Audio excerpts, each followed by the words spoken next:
Interpretaciones de la clasificación. Hasta el momento hemos revisado los aspectos más importantes de la clasificación que nos permiten diagnosticar a los pacientes en salud, gingivitis o periodontitis. Sin embargo, la aplicación de esta clasificación a la vida real ha traído consigo problemáticas entre los distintos grupos de trabajo durante estos años. En este video revisaremos las propuestas de diagnóstico realizadas por los grupos europeos y algunas aclaraciones posteriores. El primer artículo que salió respecto a este tema es el de la Sociedad Británica de Periodontología. En este se presenta un algoritmo simple de diagnóstico que parte con la anamnesis y el examen. Una vez que se tiene evidencia de periodontitis, como pérdida de inserción interdental, se sugiere evaluar clínica y radiográficamente al paciente. Con esta información, dependiendo de la cantidad de dientes con pérdida de inserción y su distribución, podemos distinguir la extensión, grado, estadio y los factores de riesgo, además del estado actual de la enfermedad. Si no tuviésemos la evidencia de pérdida de inserción interdental, debemos realizar el examen periodontal básico y según él y el BOP, distinguir si estamos en salud periodontal, gingivitis localizada o generalizada. Algunos problemas de este árbol es que no incluye la posibilidad de que exista pérdida de inserción por periodontitis en las caras libres, además de describir la extensión de la periodontitis y no del estadio de la periodontitis.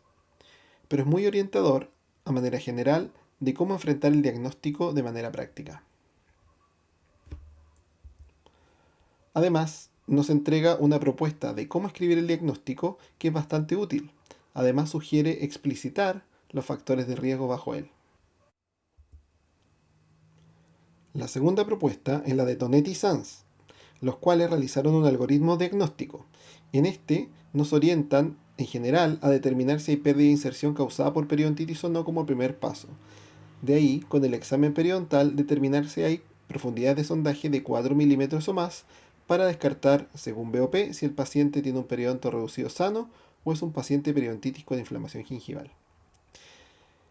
En caso de que el paciente tenga pérdida ósea detectable, pérdida de inserción interdental detectable o recesión de cara libre con profundidad de sondaje de 3 milímetros o más, se sospecha de periodontitis y se pasa al siguiente paso.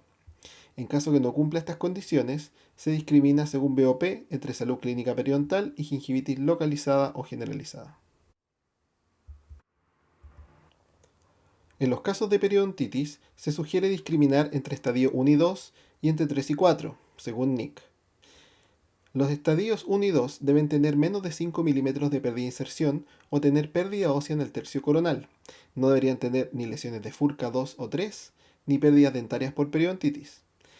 En esta parte, el algoritmo menciona la extensión y la profundidad de sondaje de 6 milímetros, pero más adelante se aclara este punto, así que les pido no considerarlo por el momento. Si hay niveles de inserciones clínicas de 5 milímetros o más, o algunas de estas condiciones, el paciente pasa a diagnosticarse como estadio 3 o 4. Una vez que hemos discriminado bajo estos criterios para distinguir entre un estadio 1 y 2, debemos basarnos en el NIC y la pérdida ósea radiográfica. Sin embargo, la clasificación entre estadio 3 y 4 es más compleja. Recordemos que ambos estadios son idénticos en severidad. Aquí se plantean 4 criterios para distinguir entre estos estadios, pero como veremos más adelante, buscar solo estos criterios puede hacernos errar. Hay que verlo en contexto y con criterio clínico. Para la determinación del grado, existe la posibilidad de determinarlo con registros previos, según la pérdida de inserción de los últimos 5 años, o de manera indirecta por el ratio pérdida ósea-edad.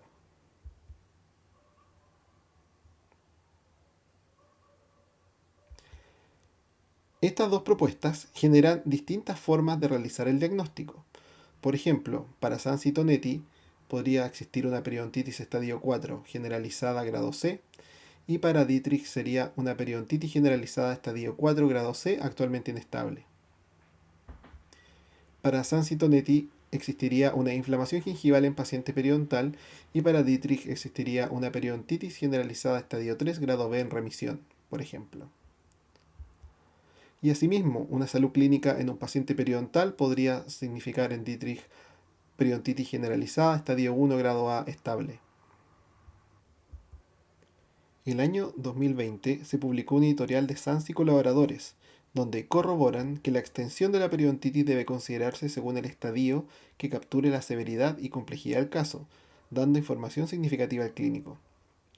Por otro lado, se confirma que los dientes con pronóstico periodontal irremediable y que serán extraídos se deben contar en los dientes perdidos por periodontitis. Si se dan cuenta, según Sanz y Tonetti, no sería necesario estadificar y gradificar a un paciente en salud o inflamación gingival, pero la propuesta del equipo es hacerlo de todas maneras, para dejar claro que la periodontitis es una enfermedad crónica que no se soluciona, sino que se estabiliza y se mantiene controlada, agregando un descriptor del estado actual final.